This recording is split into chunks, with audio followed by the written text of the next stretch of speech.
I am really super proud of New England Championship Wrestling, the Lost Matches project, because after going through 20 years of footage, these are the matches that for one reason or another, we never put them online, we never released them on video, or they used to be online and they're no longer online and haven't been for over 10 years.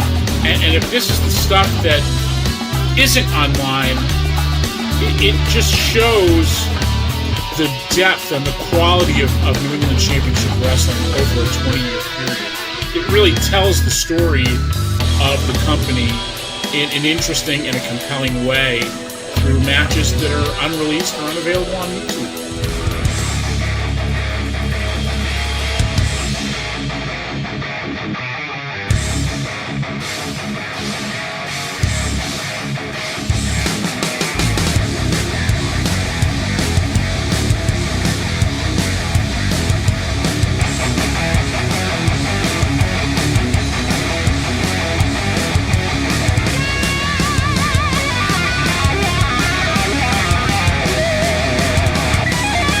It was the golden age of independent wrestling, not just in New England, but all over the country. New England Championship Wrestling was one of the leading ones.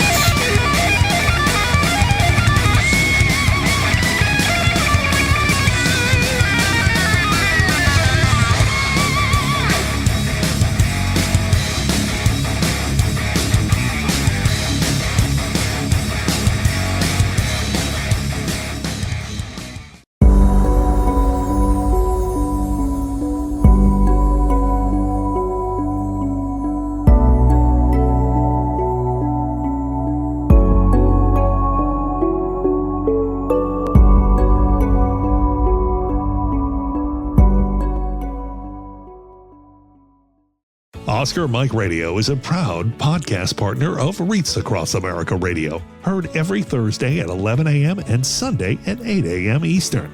They're also big supporters of the nonprofit I Got Your Six, Two Lives at Once. And with every wreath you sponsor through Oscar Mike Radio, $5 goes back to this great organization dedicated to making a difference in the lives of veterans, law enforcement, firefighters, and first responders battling PTSD. Two Lives at Once pairs these brave men and women together with dogs rescued from kill shelters. In this way, two lives are saved at the same time by saving each other. Donate now. Go to reachacrossamerica.org/Oscar Mike Radio to help. That's reachacrossamerica.org/Oscar Mike Radio.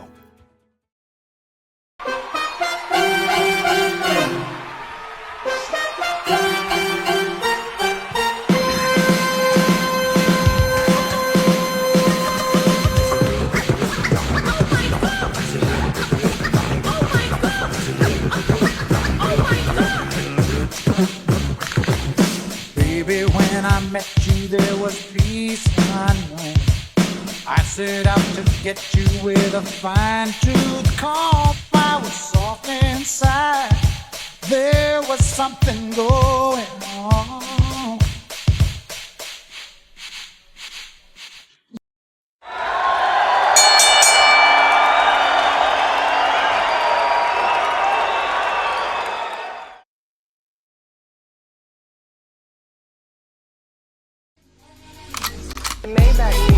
Can anybody out there hear me?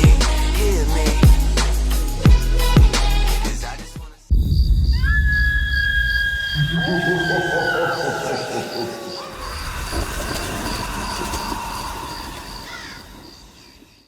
Get ready! Woo! We are on tour and we're doing it better than anybody else alive. Now, Buddy Landell, it's so hard for me to sit back here in this studio looking at a guy out here hollering my name when last year I spent more money on Spilt liquor.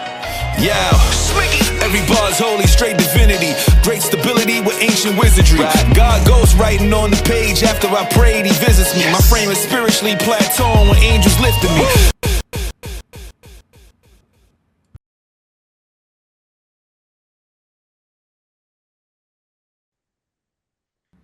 Broadcasting live from the city of flight.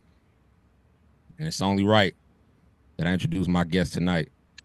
My bro, Flamborghini. What's going on, brother? Man, I can't call it, man. I can't complain. Ain't gonna do me no good. We about to cover some things. We about to get into the album. We about to talk wrestling. My little one with me because she the encyclopedia for the new generation of wrestling. So I can't wait. We'll be doing. That's what's up, man. That's what it do, man. First of all, I know you said you know a little bit about wrestling, right? So Yeah. Back in the day.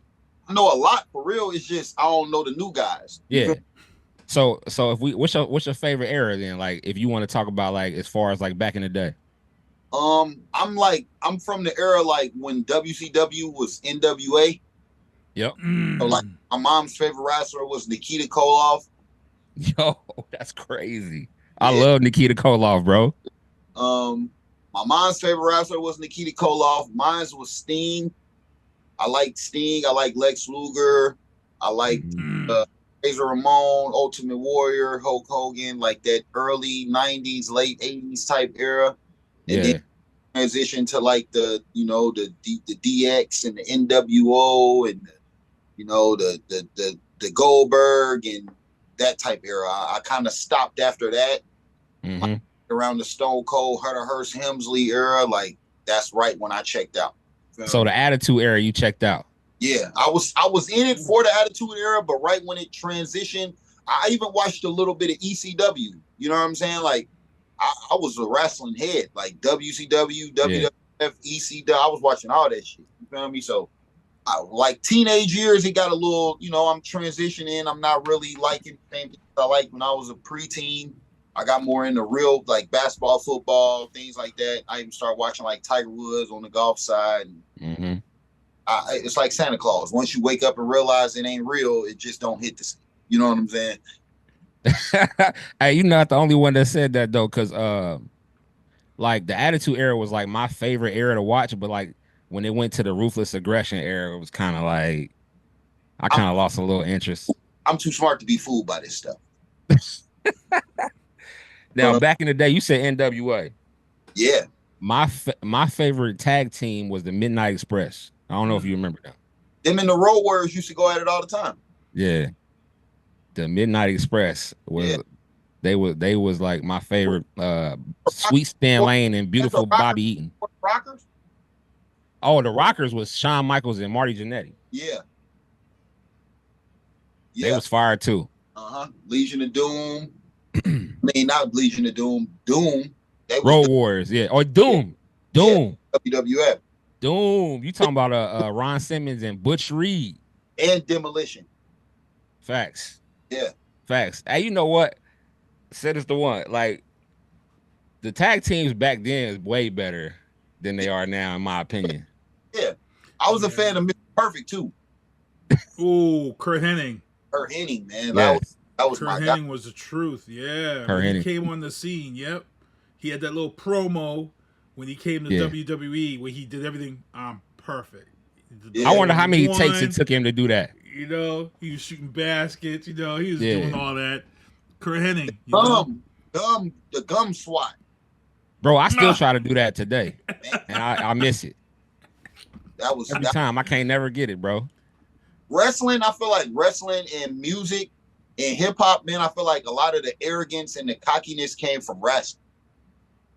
Like the showmanship and just the bravado of just how you pop it, it come from wrestling for real. So it's like, well, you can thank you can thank Cyndi Lauper and WWE for that, because when they brought in the women's wrestling on that Saturday night's main event with Lou Albano and Cyndi Lauper, that's when they crossed those music lines of wrestling and music, and it just blew up. They realized, oh my God, we got something here. And Cyndi Lauper was just, that was just pop music. But then as the sport evolved, I mean, you look at the promos, they've got promos for WrestleMania and stuff and SummerSlam already, and they're already promoting Cardi B and stuff is already, doing music. It's totally different now, bro. Yeah.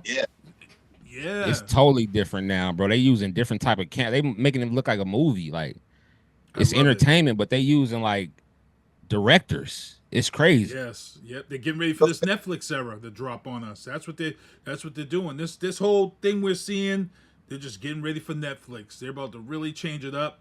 On my page, I actually shared The Rock uncut when he beat down Cody, and there was a reason for that. Like we said, me and you talked about, there was a reason for that. They were teasing people because that's what's coming on Netflix. That uncensored, in your face, because the majority of fans are older fans, and we need to get back to that. But we got our little ones too. Go ahead, bro. My daughter favorite wrestler, Jey Uso. Yeet. Yeet.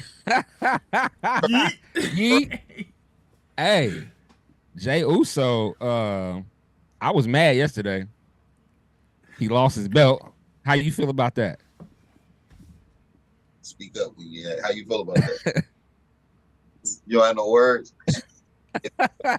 Look. I seen it coming a mile away after SmackDown because when he was telling everybody he wasn't no yeet and the belt meant more to him, I'm like, he's losing his belt. And then when they set up the match, yeah, I said he's wrestling Braun Baker. I said he's losing this belt tonight, and I'm like, he's losing, and he lost it. I'm like, he needed. I didn't think he would lose it tonight. I didn't think he would lose it last night. I thought he would lose it at Crown Jewel. Right. I thought they were gonna have him lose it there, but they full fledged. Like he had to lose it tonight, so now SmackDown's gonna be crazy because that's the Bloodline show is SmackDown. So yeah, that's true. Facts. So you know about the Bloodline story and everything? You following it? Yeah. Bloodline is crazy. You've been to how many SmackDowns? Two? I've been to one and I've been to Raw. She been to Raw and she been to SmackDown. Okay, when they come here, yeah. Yeah. When When they did go to pay-per-view? No. She made everybody hypocrites. She hasn't seen herself on Raw before or SmackDown. One of the two. It was the first time. Yeah. Yeah, she seen herself in the crowd. That's dope. That's Nice. super dope. Okay, so Jey Uso. Yeah. Who's your favorite women wrestler? Naomi. Okay. You like Naomi, okay. That's the one with the ponytail, right? No. Bianca. Bianca with the ponytail. I don't Naomi know. comes out with the shoe. Naomi comes out with the lit up suit. Yeah, Naomi is Jey Uso's brother's wife. Okay, yeah. So if you ever see her come out, she got like the glowing suit on. Yeah. Yeah. That's crazy. Yeah, that is crazy. And they just had SummerSlam here, in Cleveland. What was that? A couple months ago? Uh-huh. Yep. We watched that, and I think we watched the one in Philadelphia. Yeah, that was WrestleMania. Uh-huh. Yeah, WrestleMania. We was almost there.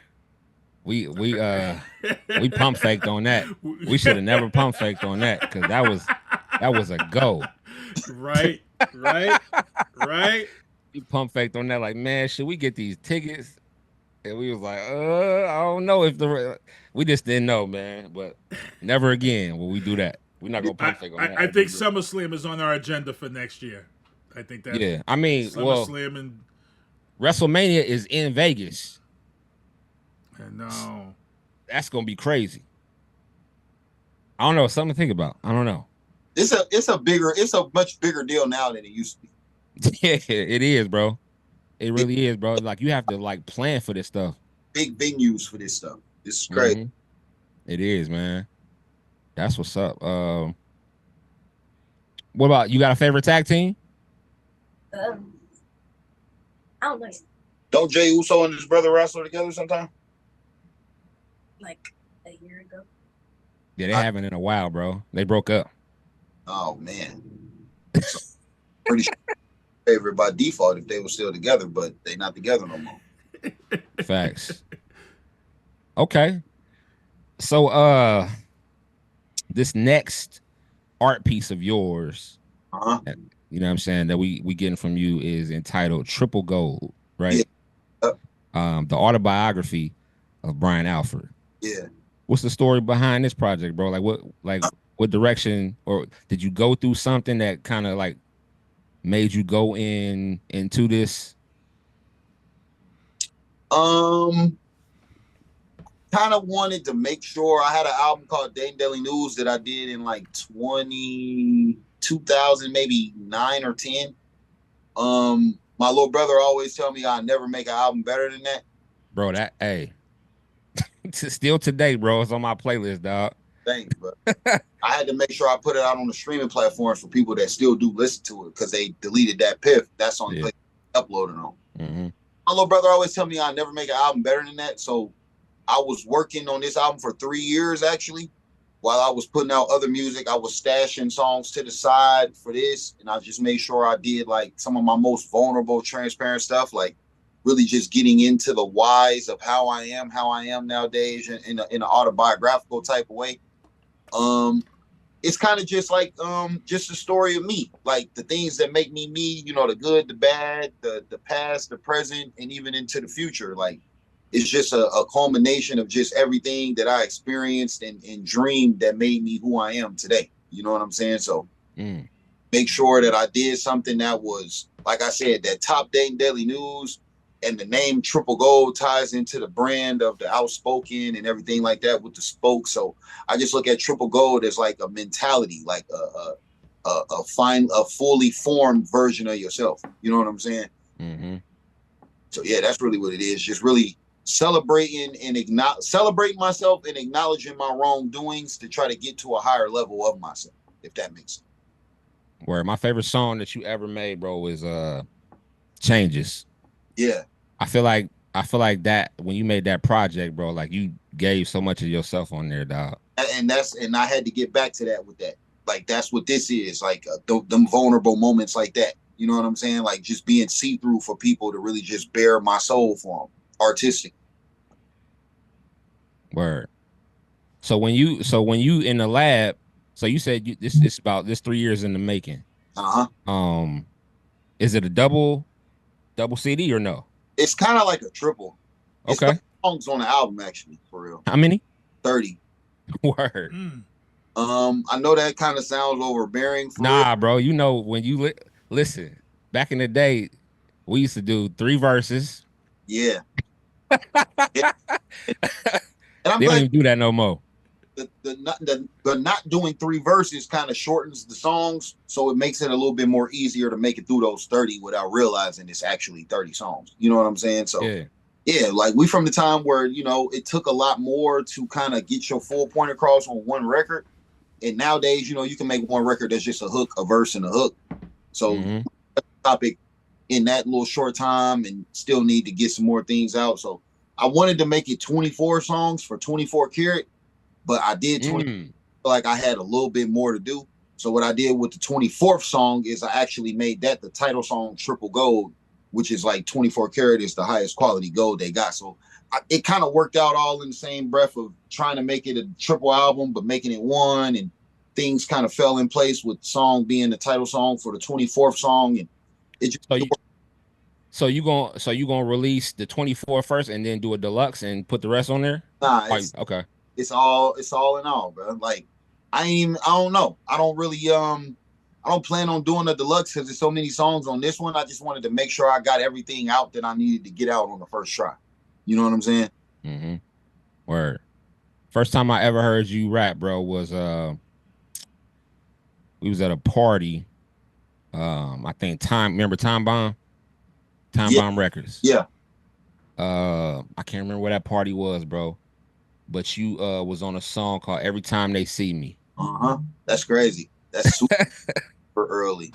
Yeah, bro. That was the first time I ever heard you rap. And at that time I was like, hey, this nigga raw. That was actually supposed to be the song that I did my first video to. The producer of that beat actually sold the beat to somebody else, and it kind of made me just have to change the song, which kind of worked out in my favor because I ended up winning an Ohio Hip Hop Award off that video from changing the song. So it's kind of even that's something that go with Triple Gold. Like it's not really any mistakes in the way things go. It's gonna make you however you need to be, no matter how it end up turning out. So you got to appreciate the good and the bad, and that was one of them things that worked out in the better from it going wrong. So it's cool. No doubt. Now I heard. Now tell me if this is true, bro, because I heard I heard you was a hooper.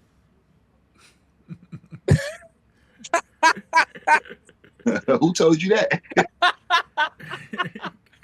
I think it was Ernest, bro. Back he said in high school you was a hooper. Nah, I wish I was. I wanted to be one. That was my dream before I was a rapper, for real. I tried out for the 8th grade basketball team at Fairview. I got cut. I tried out for Dayton Metro, I think, in the 10th grade and got cut. And from then on, when I heard Jay-Z Blueprint 1 when I was in the 9th grade, I knew this is what I wanted to do.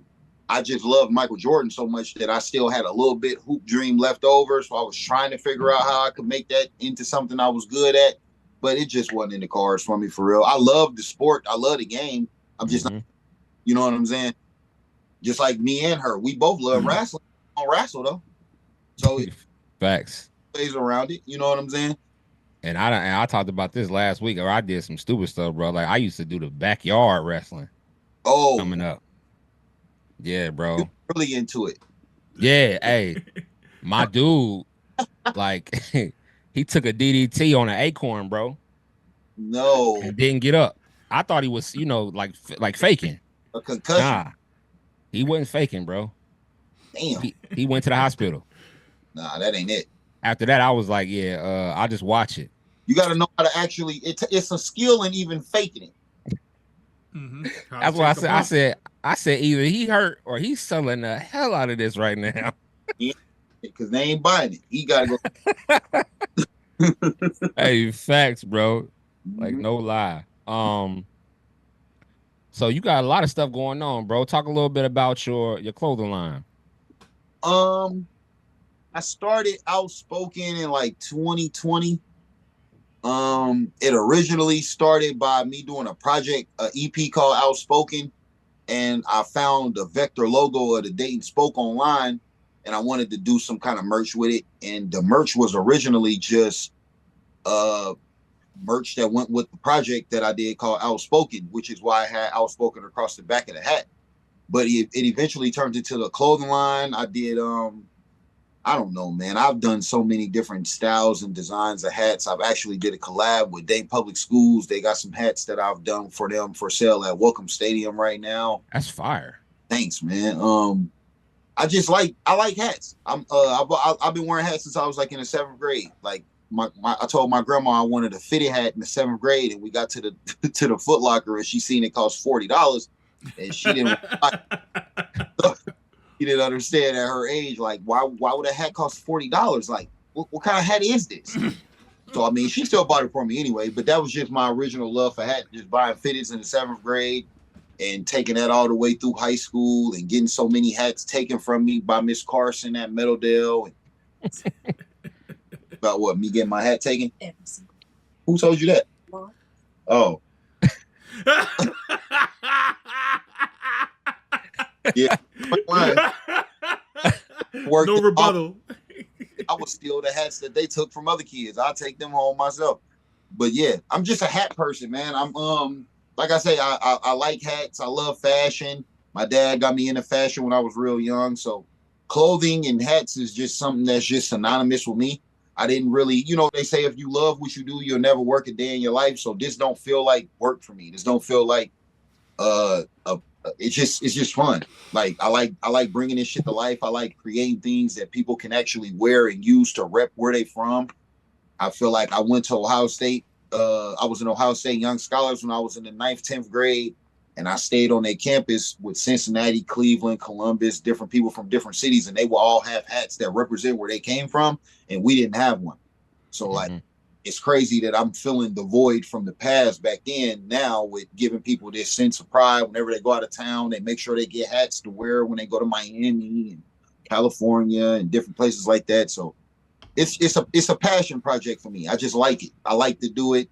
It's not really about the money, even though the money comes with it. It's just something I like to do. You know what I'm saying? Word. What's your thoughts on music today? Like as far as like you've always stayed doing you know what I'm saying? Yeah. I always say like we got a lot of talent in our city, but like nobody really made it. You know what I'm saying? Yeah. I think I got a different outlook on what made it is. Yeah. Like a lot of great basketball players are great basketball players, even though they didn't win a championship. Mm-hmm. Sometimes you kind of got to reevaluate and look at things from your perspective of what made it or successful or great is. And it's just some things I feel like I've accomplished a lot of the things that I set out to do. It's just not necessarily looked at as an industrial level success. Like I haven't made it mainstream or nothing like that, but it's like I feel like I've done what I set out to do with my life. Like my dream was to be a rapper. It wasn't really to be a successful rapper. I didn't know what that was when I started this dream. So actually to be able to manifest, creating and culminating music and people actually listening to it and knowing the words and stuff like that, that was like my original manifestation. So it's like, to me, I made it. Word. Pivoting into something like fashion. Like that's what rappers do when they make it. Mm-hmm. You can't really tell me too much about my shortcomings because I kind of redeemed myself in pivoting to something else. You know what I'm saying? No doubt. No doubt. I wanted to ask you a question about Fuck the Rap Game. Uh-huh. So, like your little brother said, you'll never make something that top Daily News. Yeah. From Fuck the Rap Game to now, like, what mindset did you have when you made Fuck the Rap Game? And did you bring some of that onto Triple Gold or no? I feel like the mentality that I had when I did Fuck the Rap Game, it freed me up enough to make this. Mm-hmm. I was making Fuck the Rap Game. It was kind of like I was listening to a lot of people that was kind of symbolic of the phrase, like Sauce Walker, Filthy Rich, Money Man, Babyface Ray, Peasy, like different people that was independent that was kind of standing on the fact that the mainstream don't validate me. You feel me? So Fuck the was really like me going away from trying to cater to what the industry would like for me to do and more so focusing in on what I want to do. Like what's dope to me, not chasing the BPM of what the radio is playing right now, or not chasing the content that's going viral right now. Like a lot of people lose themselves in trying to appeal to the masses. And I felt, chasing the clout or the acceptance of the rap game, that's what the masses is. Like it's, you trying to appeal to people that could make you more successful in your own right. But if you feel successful in your own right, you don't got to appeal to that. So that was me with that. With this album, it's more so like now that I know I don't have to appeal to that, I could tell you about my real self. Mm-hmm. You know what I'm saying? Not care about what anybody feel. Yeah. Exactly. No doubt, bro. We get 9:53. We good. Yeah. So if you had to, you said so. Jay-Z, your favorite rapper? Yeah. Or that's just Blueprint time, just your favorite rapper, or Blueprint just your favorite album? He's the greatest rapper of all time to me. Like I said, when I first heard Blueprint 1, yeah, I didn't know you could be as good as Michael Jordan as something else. Yeah. So when I heard that, it was like, man, I could do this. Like maybe I'm a smart person. Like I got a scholarship to Ohio State when I was in the 6th grade, and music is just words as far as rap goes. Yeah. Yeah, maybe I'm, literary skilled enough to be able to do something like this. And he made me really see and understand that. So yeah, that's why I put him at the top. No doubt. Yeah, Blueprint probably one of my top 5 albums of all time. I think Blueprint is one of the greatest albums of all time of any genre. Yeah. I'm the same. And then when people say that he got cleaned up on Renegade, they didn't listen to what he said on there. It just was the shock value of Eminem. Eminem is pure shock value. Jay-Z shock value. He'll tell you that you can't rap better. Cerebral. Yeah. You gotta really get in. Pause. Like you gotta really just process what he's saying. You feel me? No doubt. Yeah, Eminem's super cerebral, like you said, Sinista1. Mm-hmm. Who your favorite rapper all time?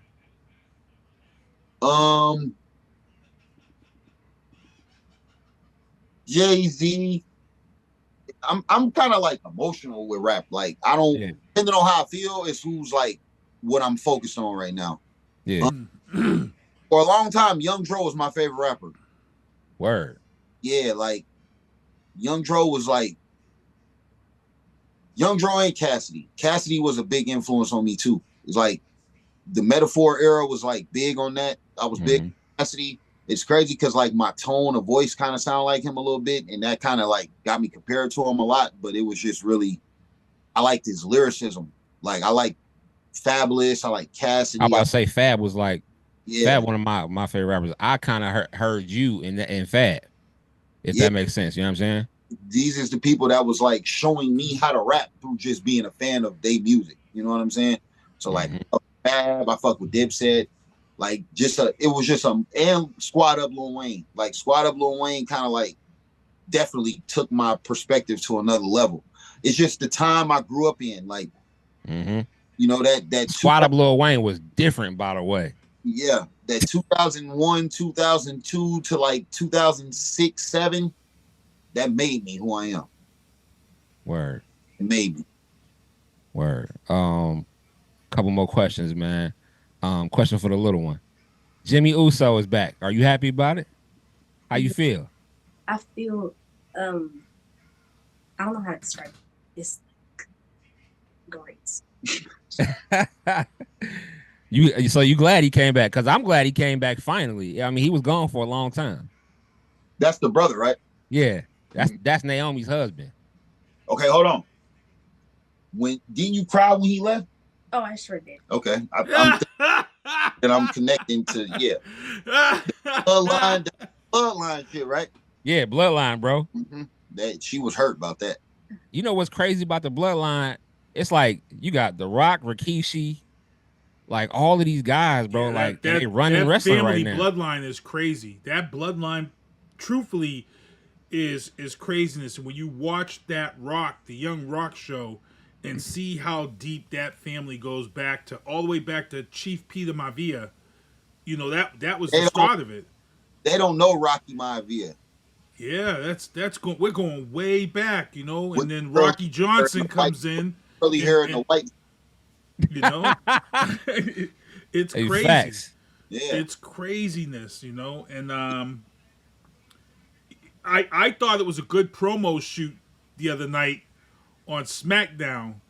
Jay was just priceless when he said there's a reason why we didn't bring them in. And then he says, and if you keep staring at me, I'm going to knock you out. I was like, oh. Yeah, he said that to Jacob, right. Yeah, because Jacob Fatu was staring at me, I'm going to knock you out.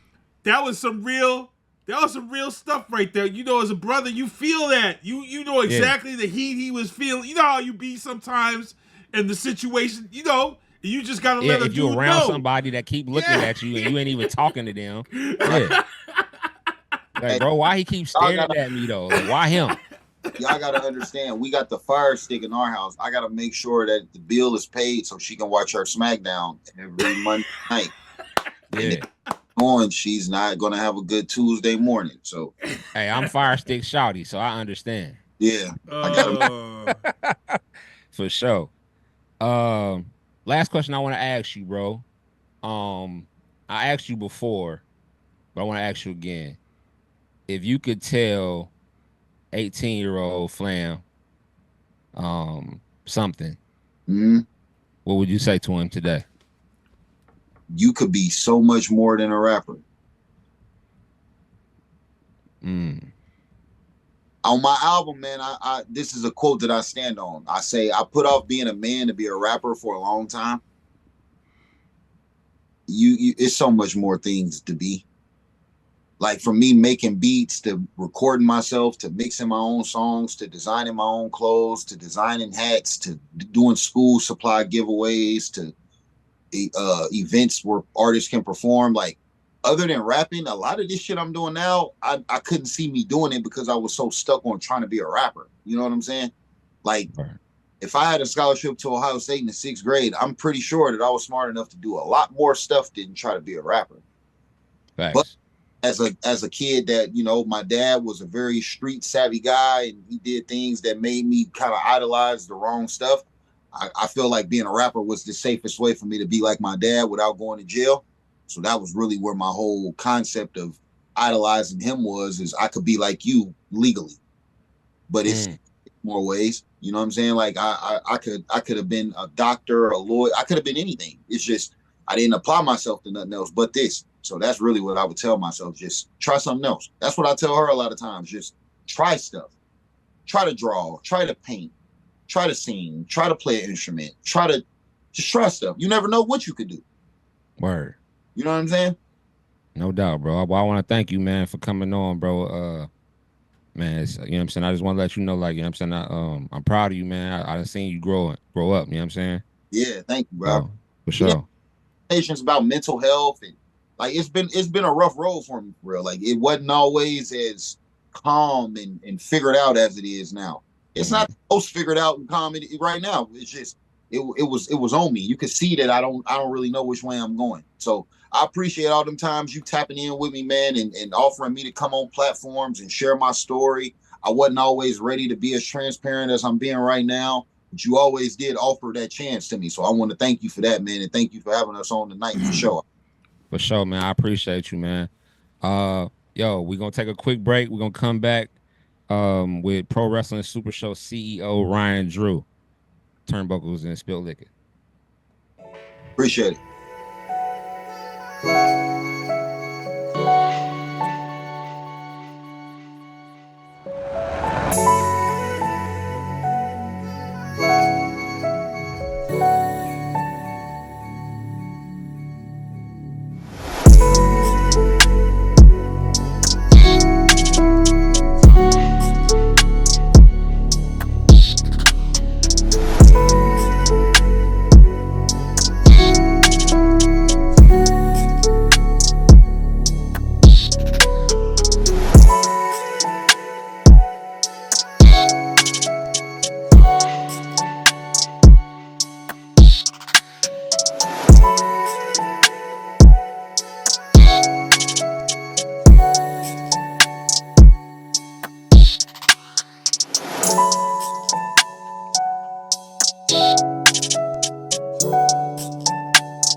Yes. Now our next guest for tonight's show on Turnbuckles and Spilt Liquor is none other than Pro Wrestling Super Show CEO Ryan Drew. What's going on, Ryan? How you doing tonight? What's going on, Kevin? How are you? Good, man. Nice. Everything is great. You know, talking wrestling and other stuff. All right. Well, I know about wrestling. I don't know about And like, you know, you pointed out, I do have a problem. behind me. It's it's a small problem, but it is a problem. I mean, I'll try to move so you can see it's that's a lot. Yeah, it's not a bad problem to have. It's a lot going on back there. Yeah. Do you collect figures at all? I don't. I sell the figures. Oh, nice. What you got? I got all of it. All of it. Catch me when you can, though. Yeah. Are you selling them on Whatnot or? No, I sell them at shows. Oh, you sell them at shows? Yep. Yep. Nice. We might have to talk about. Yep. You say you got all of them. Well, depending, because you sell them at shows, and then people steal them too. So every time I do inventory, I go, oh, something's gone missing. We talking about loose, or you got like box? You got no, I got box. I got box. I haven't done the loose yet. Okay. I was thinking about doing them, but right now it's just box. I used to rent out the table at the wrestling shows. Mm-hmm. And then about a year ago, I said, let me get into the merch game a little. So I dip my toes in just T-shirts and toys right now, but we'll see where it goes. Nice. You ringside collectible guy, or you go toy hunting? A little mix of both. Yeah. You can see it. I've banged my head a million times, so sometimes my words come out garbled. But I get them where I can. It's all about the price, Yeah, I toy hunt, early Saturday mornings. A lot of times, Walmart. Yeah, it's tough. It's tough for toy collectors at Walmart these days. Oh yeah. You don't get anything at Walmart. It's tough now. Target was terrible, and then they came with the last 4 wrestlers. They had the Hogan, the Legends. Oh really? When they're releasing those, they release Legends Hogan. I got him up there. Where he's all right. Right there. Yep. And then there's Jey Uso. Yep. That's the Ultimate Edition. If I go up, Kane. He's right there. Yep. Ultimate Edition. I got some stuff over there. Kurt Angle right next to him. Now with your loose figures, do you keep the boxes to the side? I do. Yeah. Keep the boxes. If I were to ever lose the boxes, I have enough bubble wrap that I could wrap this whole room. Yeah. I'm just being honest. I got this big thing of bubble wrap. I can wrap the whole thing up multiple times and put them in, whatever I need to pack them in. Right. Yep. And I keep everything. Yeah. The hands, the everything, all the accessories. Yeah. Yep. I keep all of that stuff. So that's dope. So you said you don't really toy hunt that much. So do you have you got a Connect? No, usually it's just Ringside Collectibles, Okay. Facebook Marketplace, Craigslist, yard sales, anywhere Everywhere. I can find something, where I can. Getting into it, if it's possible, I guess in the future we'll see. But to have to go through getting a reseller's license and keeping track of it's just not worth it right now. You can go on Whatnot right now and sell all your figures. Yeah. You don't even need a reseller's license. Yeah. Well, it's usually if you want to buy them in bulk from, say, Mattel or something like that, you do need your reseller's license and. Yeah. Hey, Whatnot? I just mentioned you, so you see this. I'm just saying. We need promoters. We need, you know what I'm saying? We need some ads or something. I mean, something. KJ the collector on Whatnot, by the way. Yeah. Got to find those sponsors. Yeah. We mentioned them a few times. And Ringside. Hey, Ringside. Yeah. We got to mention toys. We got to mention the indie flyers that we have, rotating during the breaks and before the show during our countdown. We got to mention that, we got to show the love to the indie promotions, because without the indie promotions, we wouldn't have some of these top star wrestlers that we see today that are coming through. And like I said, right now, we talked last week on the show about how many guys and women have come out of this New England area, and Ryan can attest to it. He had a guy like Teddy Goods who made it to SmackDown. He had Chuck O'Neal, who was in UFC, was fighting. I'll let him talk about it. He knows. He's been doing this, Yeah, I mean the independents are where it's at. A large it's different now. It used to be that's where everybody came from, was the independents or the territories way back then. Now, because they've got the PC down in Orlando, they can get go hunting for like college sports, things like that. Um, but I'd say the vast majority still comes from the indies. Depending on who you talk to down at the PC, sometimes they're not going in that direction anymore because you can build a lot of bad habits on the independents, so it's easier to start from scratch. But I'd say, right now, they're still, we've got, like, when they come to town, let's say the Northeast area, anywhere from Pennsylvania, New York, up to Maine, they'll still grab, a handful of guys, a lot of the guys I use too, to do extra work. And hopefully, if they're lucky, they get to do some stuff in the ring. And that's how you get known, and that's how, like, Teddy, you mentioned Teddy Goods. He was somebody that for years would just go and do extra work. And maybe on occasion he would get some screen time doing like security or being in the background of a promo or something. And then that led, he was there for years, and that led to him having a match or two on live television. So Yeah. Nice. Yeah. Now, when you It's say they great get stuff. pulled for extra stuff, you said so they can get pulled to be security or yeah, so the way it works, the majority of the time, I'm not privy to how it goes all the time, but local wrestlers, it's funny how close and how far you actually are when you're on the indies.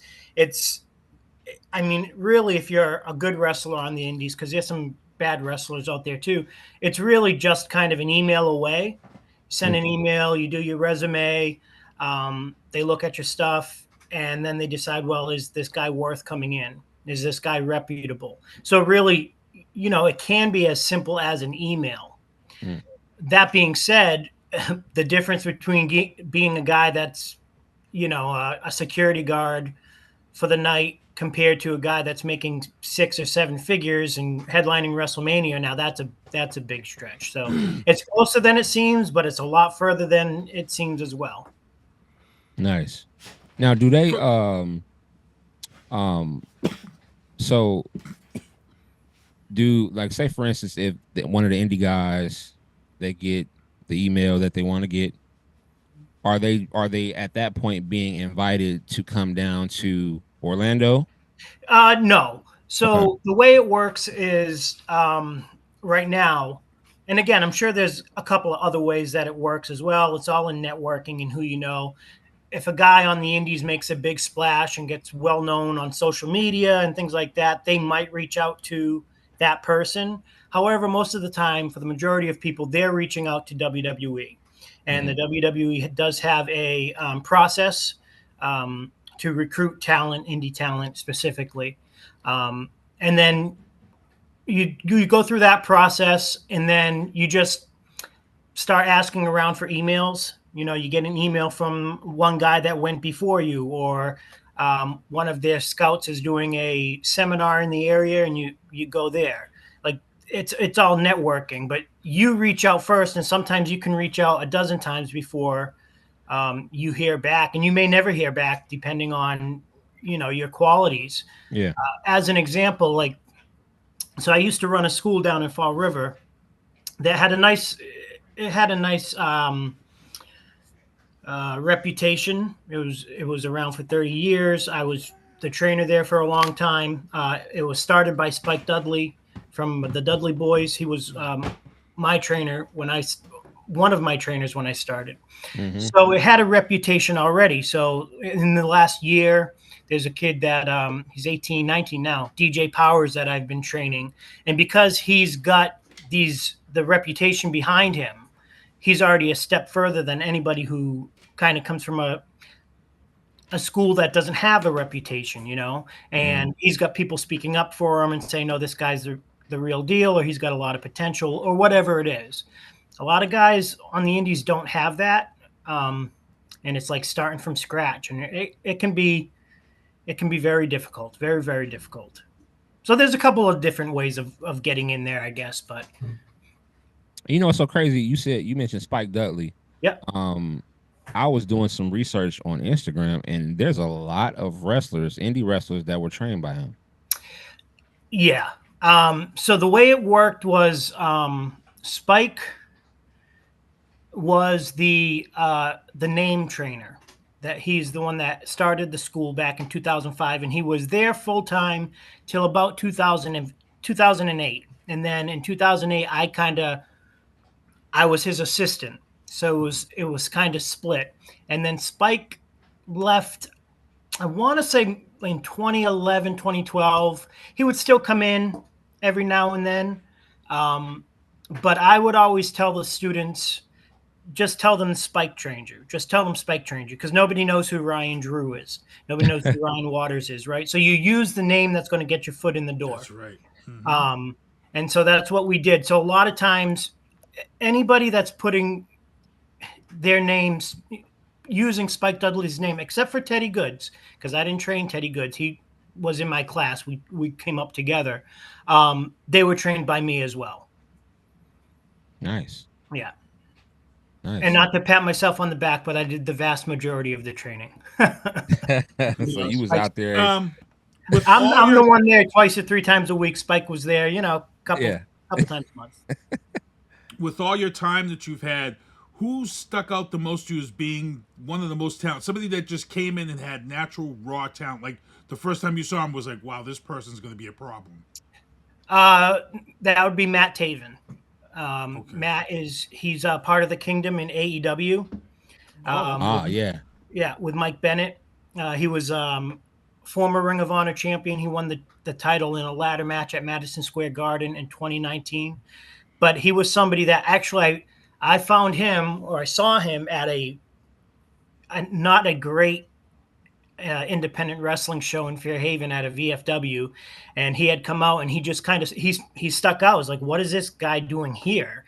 Not that what I was doing at the other VFW was that much better, but he certainly didn't belong where he was. So I was just trying to help facilitate him to fulfill, I guess, what his dream was. So I got him to come to my school, and then I pushed him off to other guys that could help him further his career. And it took him a few years, but he got to, and he had a contract at one point with WWE, and it didn't follow through for some reason. I'm not sure what it was. It might have been a money thing.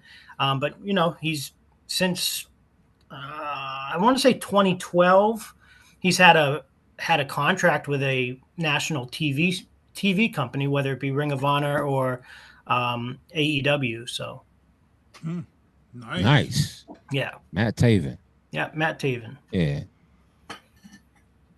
So do you prefer so do you watch, because I know like a lot of indie, they don't really like watching WWE and AEW. Do you watch?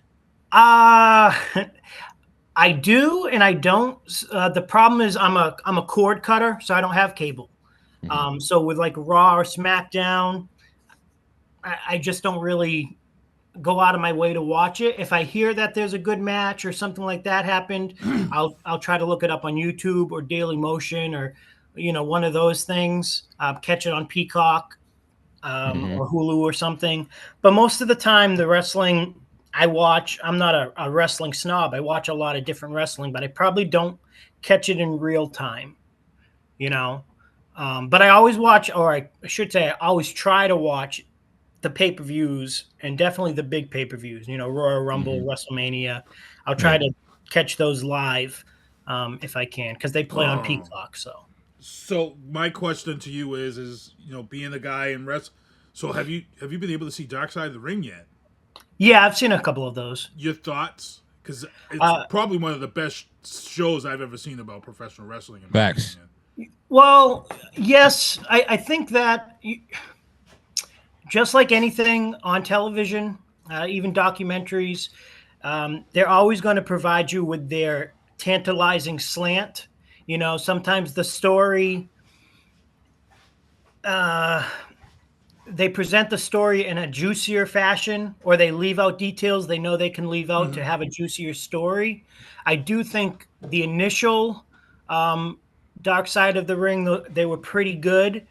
But I said this actually the other day at work, is that I think documentaries in general, like the Vince McMahon documentary that I was watching on Netflix, and it's just so it's so wrestling. It's fake, you know. It's bullshit. If I can say that, it just and even Vince McMahon coming out the day before, 2 days before, and putting out that email or that press release that said, "Don't watch this. This is what is a ploy to get people to watch it, to build interest." Mm-hmm. It was a marketing ploy, And you watch he still that, gets paid. He still gets paid.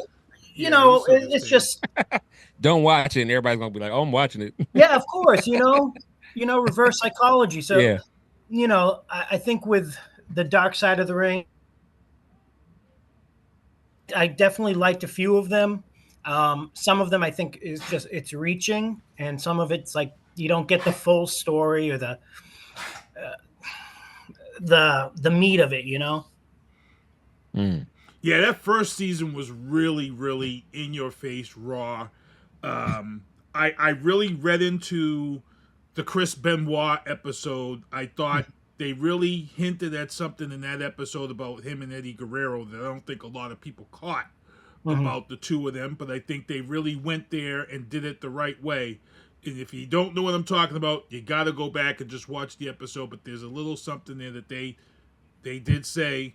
And it's one of the things that we kind of knew about because there was a reason why WCW shipped that great talent like Eddie Guerrero and Chris Benoit and certain other ones up here to the Northeast, and they didn't want them down south. So if you know that history of that, I don't have to say anymore. I don't want to ruin it for people, but you definitely have to watch. But it's been out long enough.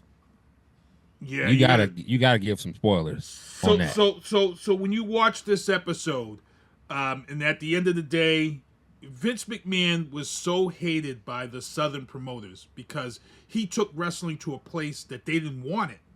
Because the Southern promoters were making all of this money, but keeping it and screwing the wrestlers over. And they hated Vince McMahon bringing the glitz and the glamour. And then finally he got national TV contracts. They hated him. And there's rumors out there that there was actually a hit that they wanted to put a hit out on him and take him out. When you watch this episode about Chris Benoit and Eddie Guerrero, they let you know that in this episode that they were bisexual. They were also lovers.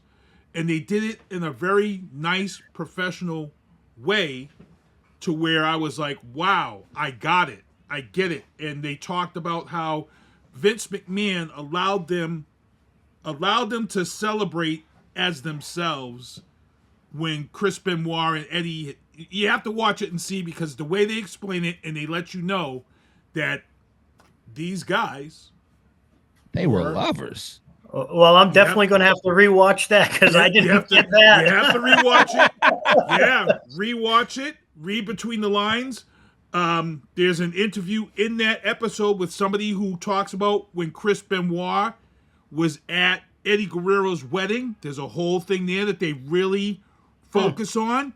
And somebody says that. Even somebody who knew Chris Benoit says this was... And you have to go back and watch it. And when you're done with that, you're going to be like, holy crap. And when you go back to WCW, the rumors were is that you didn't get pushed in WCW if you were gay behind the scenes.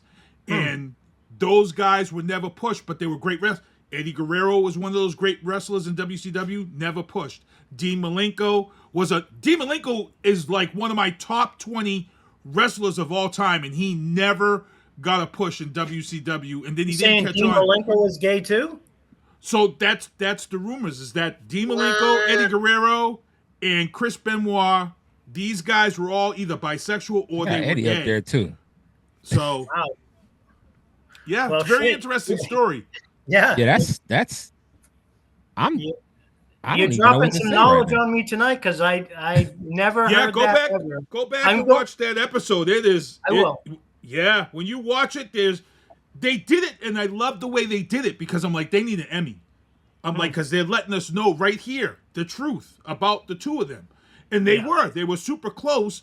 But then when they explain it, I'm like, wow. And I called somebody. I'm like, did you watch that episode? They're like, yeah. I was like, what you get from that episode? was like, oh, Chris Benoit was this. I'm like, no. I said, did you get the other stuff that they were talking about? And then he's like, no. And I said, go back and watch it. And they went back and watched it, and they called me back, and I was like, bro, I didn't catch that. And I'm like, bro. Yo, that's. Were you going to the wrestling shows back in 2000 when Eddie Guerrero was at Brockton High? Yes. Did you catch that show? Yep, and I used to cover ECW way back also. Brockton High used to have some good wrestling shows at Brockton High back in the day. Used to have some good talent come through. And again, that's when we talk about Killer Kowalski bringing some great wrestlers through this area. Well, I started with Killer Kowalski, actually. He was my very first trainer. Oh, damn. Yeah, back in 2002, his school, he wasn't running his school anymore. The guy that used to run the high school after Kowalski, this is in early 2000, his name was Mike Sparta. He would have Kowalski come in to all his shows, and he would train the guys. And so I actually got my start with Killer Kowalski. But when Eddie Guerrero had come in to Brockton that weekend, I got to train with Eddie Guerrero, which was pretty cool. Nice. What was Killer like? Because I heard Killer was no nonsense. It was like being, No, by the time I met him, he was in his 80s. Oh, okay. All right. So I really couldn't understand much of what he said. It was kind of garbled, but his right-hand man, Tony Roy, he's the guy that trained Triple H. He was, again, Kowalski was the name. And then the guy, there's trainers that work under him. So it was still the same guy. And he understood what Kowalski was saying. He knew him so well. I didn't know him very well. And I only spent like 6 months with him until I went down to Spike School down in Fall River. But I did get to wrestle Killer Kowalski in 2006. He was doing a lot of shows for us. And somebody just asked him, do you want to get in the ring and wrestle? And he's, yeah. He's whatever he said, he garbled yes. And me and Teddy Goods actually got to bump around for him in the ring. So that was pretty cool. Nice. Wow. Nice. Good stuff. Wow. We have 2 minutes, man. Yeah. We still got topics to talk. And promote his event. He's got his event coming up in Friday night. Yeah. Friday night, Brockton. Talk about your event coming up. Yeah. It's just another event at the Brockton VFW, Halloween themed, a lot of the local guys. Again, this is where you get started. We've got a few guys on the show that, we got this kid DJ. He's done extra work for the WWE and AEW a couple of times. He's only 19 from Bridgewater, but he's coming along really well. We got this other guy, Brett BRG. He works for MLW, Major League Wrestling.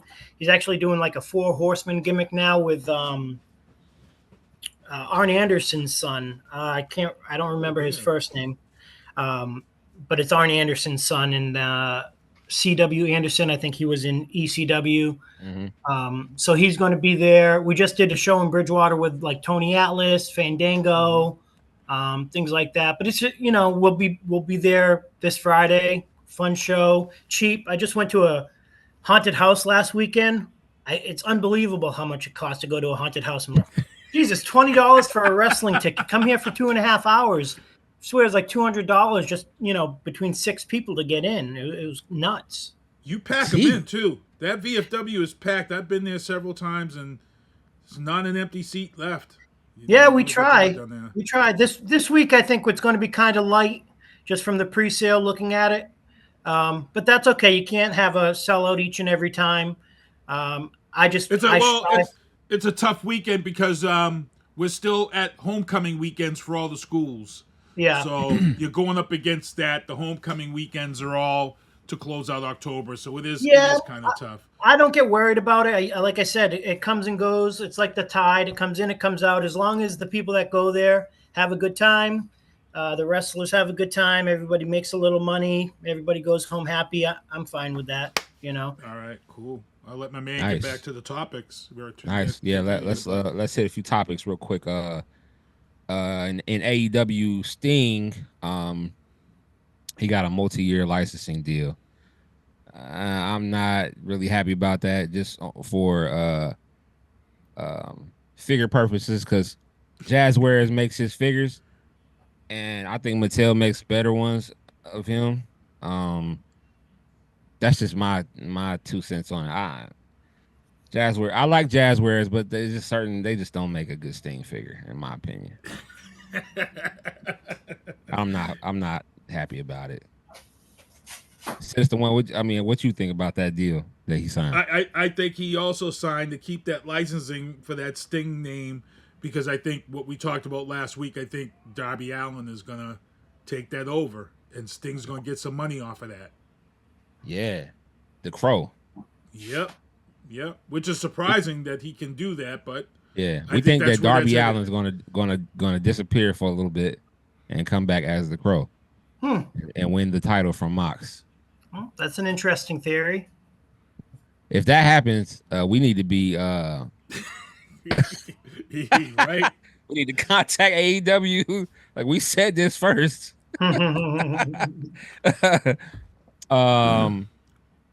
Battle of the Belts drew lowest viewership in series history. Only 300,000 tuned in. I mean, I don't even have nothing to say about that. It's tough when you're coming off the bigger match that happened with Mox and Bryan Danielson. It's tough to follow up after that Bryan Danielson. Yeah, Mox of course. That's wrestle, so yeah. Was that on television or was that a pay-per-view? Pay-per-view when Mox beat Bryan Danielson. Gotcha. He retired him. So Oh, was it a Wrestle Dream, wasn't it? Wrestle Dream. Yes. okay. Yep. Yeah. WWE next week, NXT, they're taping at ECW Arena. I'm not missing that. Nope. That's going to be crazy. You think they bring Heyman out?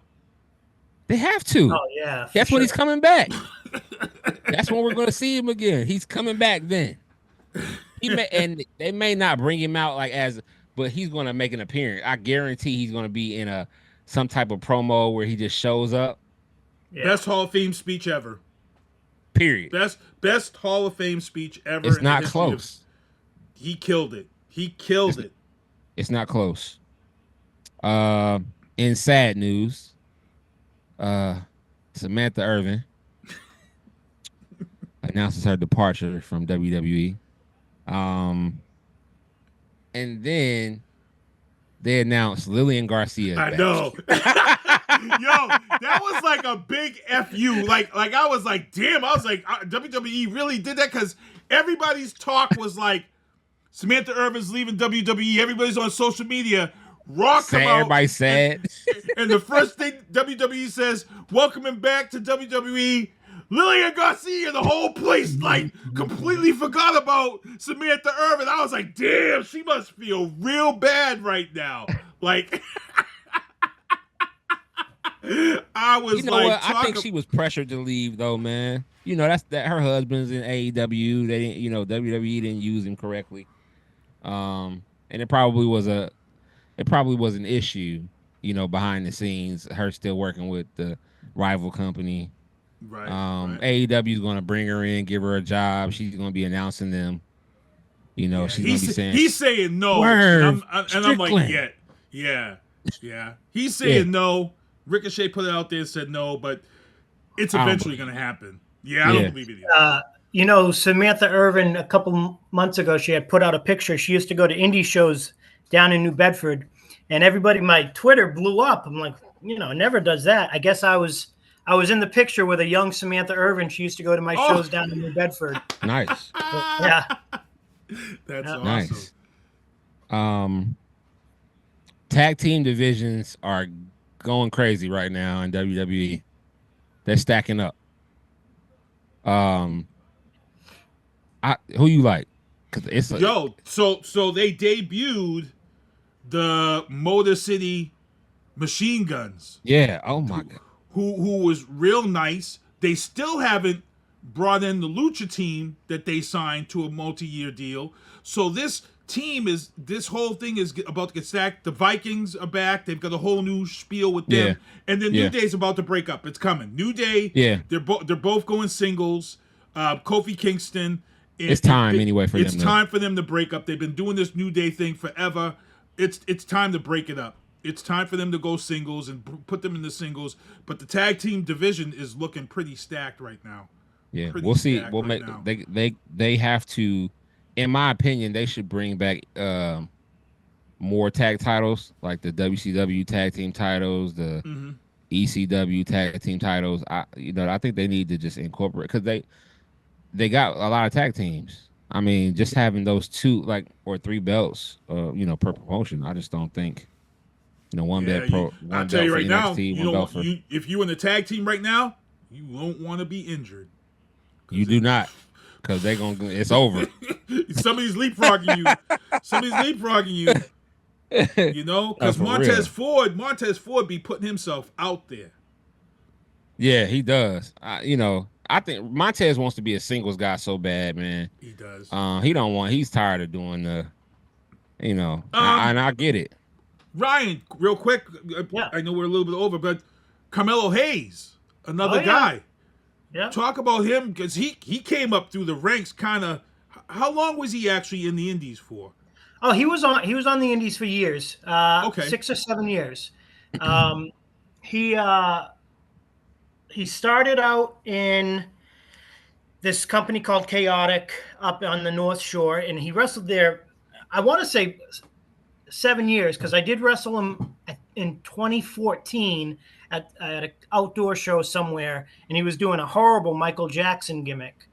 But he's something. I mean, you saw that he had talent. We need the pictures. Oh yeah. He had talent. You could tell he had talent, and I think he's a good example of letting somebody find themselves. He had as he came forward, he stopped doing the Michael Jackson gimmick. He brought out a side to him that was a little more authentic. And you hear this all the time as guys, and the best wrestlers are themselves turned up to 11. That's what they always say. Give me you, turn it up to 11. And I think that's what he did. I mean, he's always been very nice but cool, and he had a nice swagger to him. He's just like, that guy's a cool guy. And now he's on TV, and that's kind of what he's got going for him, So yeah, nice guy. I never had any issues with him. Actually, one time he wanted more money from me. I was like, what's the difference between $25 and $40? Come on. Bust my balls. But, no, he's very nice, and I always liked him. I'm glad to see success coming to him. Yes. Good stuff. Real quick, Bronson Reed versus Seth Rollins at Crown Jewel. They went crazy yesterday. They had Adam Pearce busy. As hell. Yeah. Adam Pearce, he was busy as hell yesterday. That's for sure. It's gonna be a good match. I can't wait to see it. It'll be nice. Bronson Reed. I think Seth is putting them over. He is. I believe so. I think they're gonna do the Seth and CM Punk thing. I think Seth and CM Punk is coming. Yeah. That's what they want to do. Last but not least, the Bloodline cost Jey Uso his Intercontinental belt when he worked so hard to get a singles belt, and they have him drop it on Raw. Yes, Braun Breaker. Braun Breaker, yeah. Braun Breaker, who is a hell of an athlete, hell of a wrestler. I mean, he had his dad and his uncle teaching him. Yeah. I mean, that guy hits the ropes so hard the ring shakes. I love Braun Breaker, man. I love Jey Uso too. I think he'll get the belt back at a pay-per-view or something. But I think that they're trying to build for War Games, and they don't want him to hold the belt up, while he's doing War Games. Right. Yep. Which War Games is going to be so crazy. I mean, they need to have it at a theater or something.